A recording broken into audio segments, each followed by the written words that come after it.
뭔가 새로운 게 계속 나올 거라고 생각하는 게 맞을 것 같아요. 단정을 짓지 않으면 좋겠다 정도?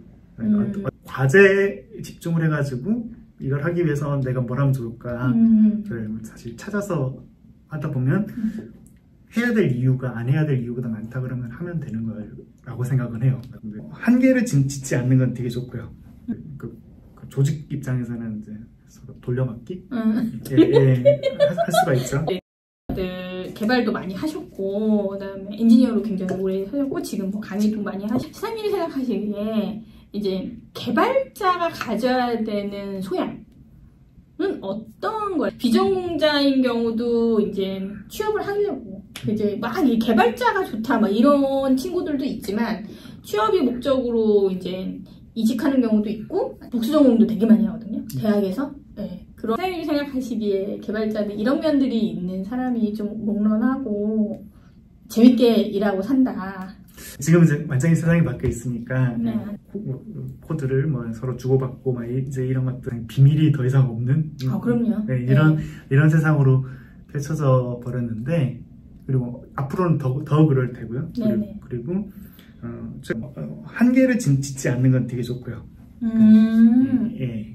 여러 가지 저희가 예전에 했을 때랑 지금이랑 좀 달라진 게 직군도 무지하게 파괴가 돼 있고 막 이렇게 막 많이 달라져 있는데, 그러니까 나는 뭐니까 뭐는 안 해가 아니라 사례가 되는지 모르겠는데, 뭐 저도 이제 예전에 여러 회사를 다닐 때마다 나는 누구인가 이제 생각을 하면서 할 거잖아요. 네, 그렇죠. 나는 누구인가, 나는 왜 저 회사를 가서 뭘 하고 싶은가. 맞아요. 그랬는데 그거를 어떻게 보면 가장 깨게 해준 게 구글이긴 하거든요. 그러니까 네가 무슨 일을 할지 모르겠는데 일단 들어와서 이제 뭐라도 그 인연이 닿는 과제를 해야 그 이전에 이제 했던 일들이랑 상관없이 해라. 이던 시절에 구글이긴 했었어요. 그래서 처음 했던 과제가 뭐 홈페이지 만드는, 지금으로 치면은 이제 이런 화면 쪽 하는 것도 했었고, 뭐 그 뒤에부터는 이제 계속 이제 바꿔가면서 과제들마다 기술도 바뀌고 언어도 바뀌고 세상도 바뀌고 거기에 또 적응하면서 과제도 바뀌고 하는데, 요새는 난 백엔드 엔지니어야. 그럼 백엔드만 해요. 화면을 절대로 코드도 안 보려고 해요. 사실 저는 그거를, 물론 그쪽에 스페셜리스트가 되는 것도 굉장히 중요한데, 전체적으로 시스템을 보고 그다음에 같이 일하는 사람의 코드를 이해하지 못하더라도 이해하려고 노력하고 뭐 이런 거에 중요하지 않나? 라는 생각을 하기는 하거든요. 어떻게 생각하세요? 그러니까 이게 역할이 역할을 칼같이 나눠가지고 시스테매틱하게 잘 나눠서 하는 회사들이 굉장히 귀할 거예요. 그러니까 전 세계적으로 거의 없다. 이제 그러면 거기에 따른 이제 프로세스들이 또 험난하게 있을 것이죠. 그렇죠.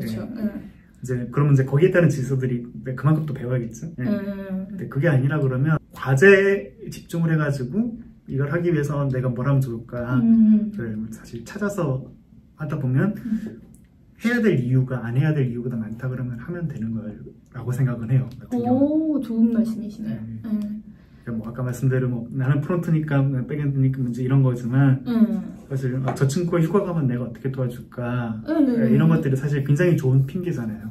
그래서 물론 예전에 했던 뭐 스페셜티 이런 것들은 다른 문제고, 그게 아니라 뭐 더 배우고 싶다 그러면은 한번 해야 되고, 그리고 그게 그 조직 입장에서는 이제 서로 돌려막기 할 수가 있죠. 돌려막기 할 수 있으면 굉장히 작은 회사일수록 또 더더욱 그렇고 한 사람이서 저도 그런 얘기를 이제 했었거든요. 극단적으로 뭐 엔지니어가 3명뿐이 없다. 근데 1명이 휴가 갔어. 장애가 났다. 그냥 2번이나 그럴 수 없는 거잖아요. 그런 어떤 조언? 물론 이제 뭐 구글로 이렇게 가신 거긴 하지만 어떻게 트라이 해보면 좋다 하는 거. 그러니까 현실적으로 기회가 많지는 않아요. 그러니까 비자가 걸리니까 현실적으로. 그래서 비자가 가능한 것들이 어떤 것들인가를 먼저 보는 게 맞고, 그리고 한편으로는 그러니까 미국 대세냐 뭐 그게 좀 나으냐 이런 것 질문에는 사실 많이 조금 그렇게까지도 아닌 것도 있어가지고. 미국에서 일하셔놓고. 그거는 이제 과거고, 지금 이후로 또 뭐 다시 할 거냐, 라고 했을 때, 그러니까 미국 같은 해고가 너무 자유로워가지고. 같이. 예, 그래서 그런 주위에 아는 분들도 많이 해고 당하셨어요? 뭐 다시 들어가기도 하고, 내지는 이제 숨죽여 살기도 하고. 숨죽여?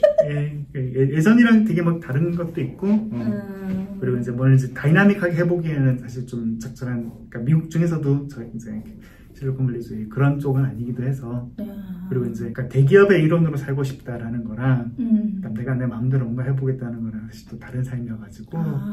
IT 쪽 그 선배님들이나 이렇게 유명하신 분들 인터뷰할 때마다 오늘도 노력하는 개발자 후배들 아이들 한마디 해주세요. 저희 이제 30년 차 이러지만 예전에 인터넷도 없었잖아요. 맞아요. 구글 쪽에 2년이 닿아가지고 말씀도 그러는데 그것도 15년 전이었고 지금도 다르고 앞으로도 다를 거잖아요. 뭔가 새로운 게 계속 나올 거라고 생각하는 게 맞을 것 같아요. 단정을 짓지 않으면 좋겠다 정도?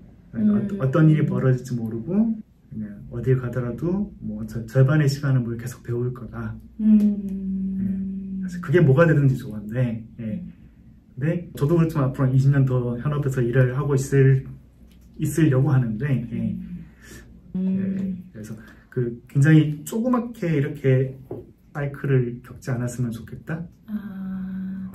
아까 말씀하신 한계를 짓지 말아랑 조금 결이 같은 말씀이시네요. 그렇죠? 뭐 프론트엔드, 백엔드 뭐 이런 것들이 사실 지나고 나면 다 이게 무슨 소용이냐 뭐 이런 정도긴 하거든요. 그런 시절이 있었나? 그 회사 자체가 좀 그러기도 했지만 그냥 네가 배우고 싶겠으면 배우고 하고 싶으면 하고 그거를 증명하라는 사이클들을 돌았었어요.